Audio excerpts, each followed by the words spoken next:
is the senior legal analyst at the Heritage Foundation, and he is the author of Who's Counting? Hans von Spakovsky, great to be with you.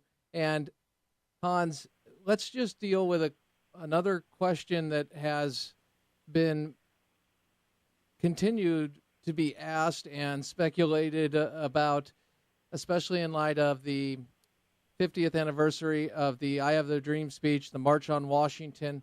Tell me, how would Martin Luther King's dream, Martin Luther King's Jr.'s dream, line up?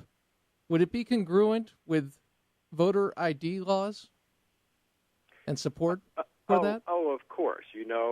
I think he would just be astonished at the claims being made today that voter ID is somehow a barrier to voting, back when he was fighting real barriers to voting, violence, people not being allowed to register, people being forced out of polling places. The idea that asking somebody to identify themselves, I think he would just be astonished at such a claim. But they continue. I thought it's interesting. I had another clip to play for you. I don't want to play it because it'll take up too much time. But bottom line, Andrea Mitchell, the narrative, it is all about voter ID. They've made this their part of their platform to 2014 to say, hey, minorities in this country, if you're a minority, a person of color, the Republicans do not want you to vote. But the data gets in the way of that, doesn't it? It does, but look, that is pure politics.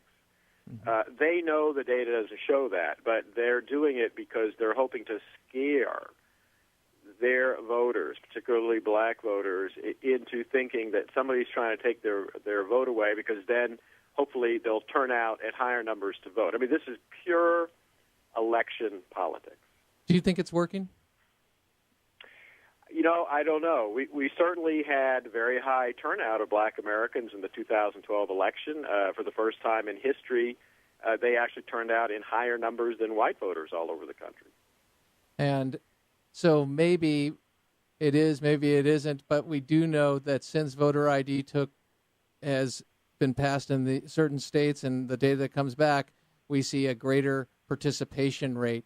So again, we have the charge that is proven false by the record, among other things.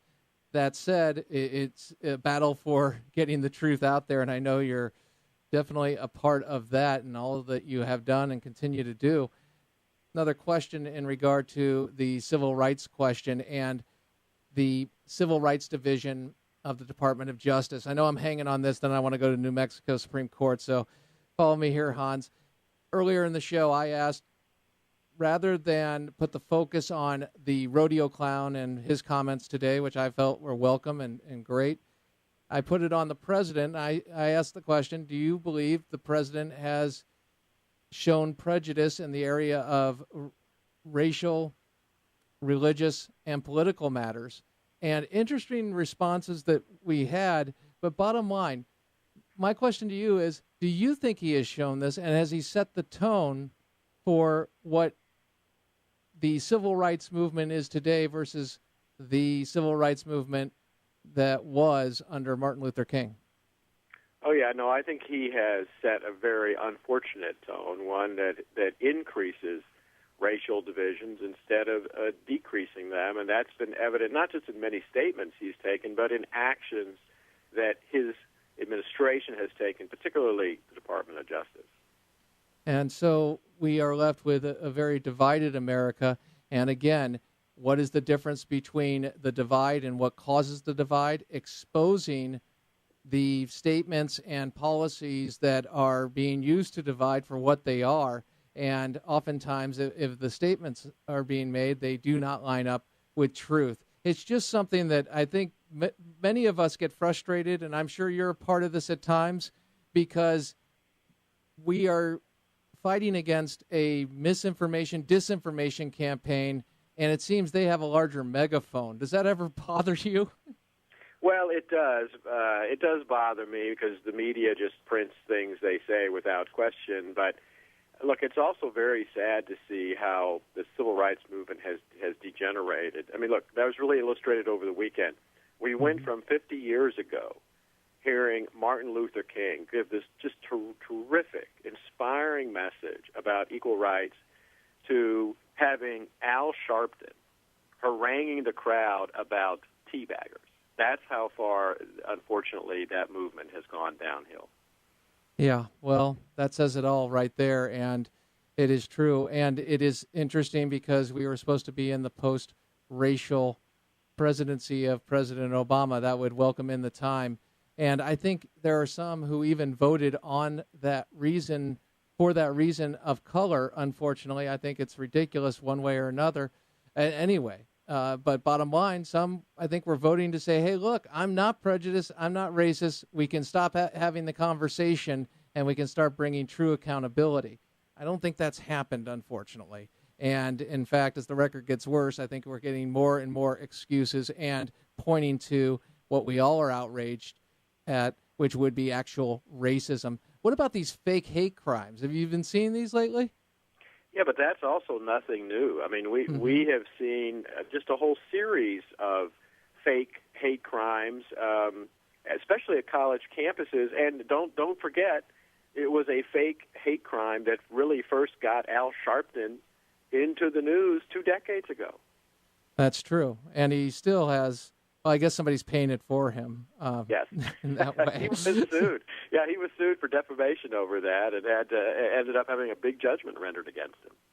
What's going on in the New Mexico Supreme Court? They have said that a photographer's refusal on religious grounds to shoot a commitment ceremony of same-sex couple amounts to illegal discrimination. What does this verdict mean, and do you think it will be challenged? And can it be? Go ahead. Well, it was the New Mexico Supreme Court, so that's tough to challenge unless you can go to federal court and to the U.S.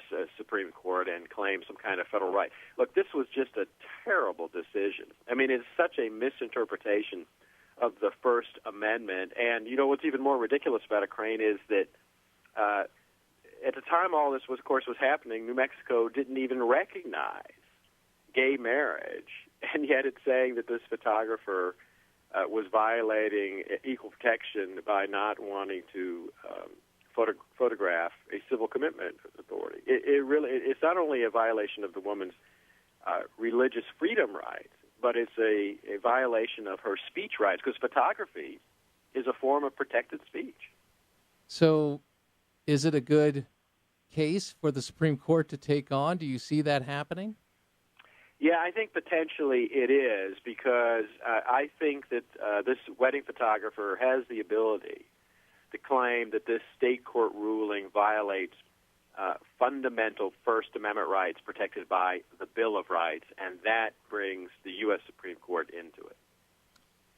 Tell me, how long, and I think we're already seeing aspects of it, certainly within the military, but before churches are being accused of illegal discrimination because they are enforcing or they are preaching the gospel. I mean, do you see this coming, or is this something that will happen maybe once and then it'll be put down, or is this going to be a big challenge for the church?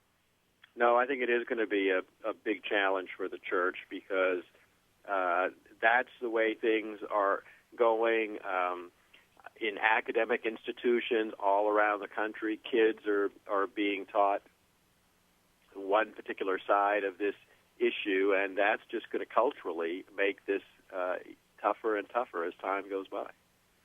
Some good news. It seems that Defund is getting some traction, and Ted Cruz recently speaking in support of it again and saying, hey, we want to have the debate. But there are those, obviously, the logistics of it and defunding a mandatory program, mandatory spending. You've said this thing works logistically and otherwise. Do you see the tide turning, Hans? Well, it's still, unfortunately, Cruz still only has a small number of votes, but apparently during this August recess, remember, Congress is not in, everybody's home, it seems like members of Congress have been having town hall meetings, and they're getting an earful from folks saying, why aren't you trying to defund it? And I wonder whether there might be enough momentum there to actually change some minds in Congress about this. But that, once again, goes to momentum being based on people hearing the truth, experiencing it, and feeling they have enough of a connection to those in power to voice their concerns and get out there. And it's a part of what, as Americans, we're commanded to do, in essence, to get involved in the system and what you speak to and who's counting, because what we see is a potential corruption of the process or a further corruption of the process. And in the likes of immigration, Hans, and in the likes of voter ID and the desire for accountability there, we are seeing it front and center, are we not? We are, and all those issues are issues that show that grassroots activism by ordinary citizens can make a difference. Hans doesn't only speak to the issues domestically in law, he speaks to international issues, a wonderful piece on what's going on in Egypt, the Muslim Brotherhood, and tracing the history to a Nazi paradigm and what happened in Germany under the Nazis. Hans, as you are seeing the events unfold in Egypt with the Muslim Brotherhood and the persecution of select groups, is it incumbent upon the administration, in your estimation, to reject the Muslim Brotherhood in every way in order to send the signal they can't be part of the process? I absolutely agree. There is no difference between the Muslim Brotherhood and the ideology they follow and what the Nazis were. The only difference is that the Nazis believed in Aryan superiority and the Muslim Brotherhood believes in Islamic superiority. But they have the same view towards anyone who's not Islamic and doesn't believe it, that you should be killed. And in fact, they have engineered the attacks on Coptic Christians all over Egypt, just like the Nazis did that against Jews infamously on what's called Kristallnacht in the 1930s. Final question, Hans, about 10 seconds, but bottom line, if we do use military force, does the president need congressional approval to do so? He doesn't initially, but it would be a good idea for him to get it. Yeah, and it's a much longer answer. My apologies for the last second question, but just wanted to cover it. Hey, Hans, you are always a pleasure to talk to. Thank you so much. Great to be with you. Thanks, Crane. Take care, buddy. Crane Durham's Nothing But Truth. Check out the Facebook page, and don't get a sinus infection. Live with honor in your life, compassion in your heart, and always keep the faith in Jesus Christ. We'll see you next time.